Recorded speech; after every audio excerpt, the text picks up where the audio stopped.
愛的使者，作者昌蘋果，愛萬民靈修分享。一位好有錢嘅阿拉伯學生去德國留學，一個月之後，佢寫信俾佢爸爸。佢話：爸爸啊，柏林係一座好美麗嘅城市，嗰度啲人對我非常之友善。但係我每一日開住一架路虎纜乘嚟到大學，而我尊敬嘅教授咧就係坐火車嚟，咁樣令到我有啲唔好意思。幾個禮拜之後，佢收到父親嘅一封來信，信裏邊有一張1000萬嘅美元嘅支票，同埋一張便條。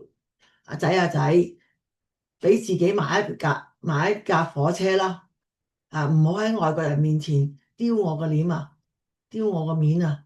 呢個故事聽起來可能好可笑、好滑稽，但係佢蘊含住一啲關於認知、價值觀同埋謙遜嘅深刻寓意。真正嘅教育同埋財富、奢華同埋係真正嘅教育係與財富、奢華或者地位都係無關嘅。佢關乎理解你所處嘅文化，尊重其他人，並認識到知識比物質更加有力量。有啲時候，我哋嘅驕傲會蒙蔽我哋嘅雙眼，讓我哋睇唔到其他人嘅樸實同埋尊嚴。有啲時候，一次簡單嘅火車旅行，就能夠教會我哋比價值100萬元嘅教訓仲要多。我哋朝見耶和華，在至高神面前跪拜，當獻上乜嘢呢？豈可獻1歲嘅牛犢為獻燔祭嗎？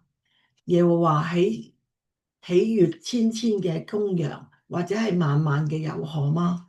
我豈可為自己嘅罪過獻我嘅長子嗎？為心中嘅罪惡獻我嘅身所生嘅嗎？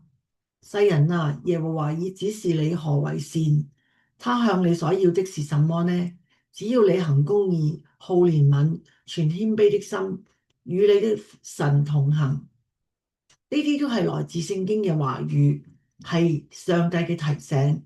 我哋相信呢一位阿拉伯學生係受上帝嘅感召，謙卑咁樣與佢同行。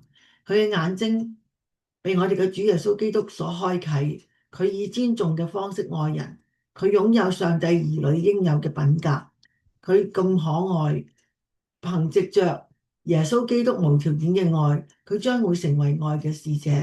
願佢能夠研讀聖經，蒙受救恩嘅恩典，並且蒙受上帝嘅諸多嘅祝福。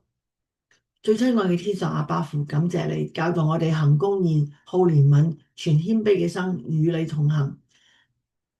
咁樣我行事為人就可以行在正確嘅道路上邊。你嘅話語成為我一生嘅總成，帶領我行在正義嘅道路上面。祈禱係奉主耶穌基督嘅名求，阿門。各位網上面嘅朋友同埋主內嘅弟兄姊妹，如果你有感動嘅話咧，就俾個 like 我啦。如果你覺得可以同朋友分享咧，就咁 share 啦。如果你覺得想知多啲愛萬民靈修分享嘅小道理嘅話咧，就可以撳右下角嘅鈴鐺，免費訂閱神嘅平安頻道啦。願神大大嘅祝福你，再見。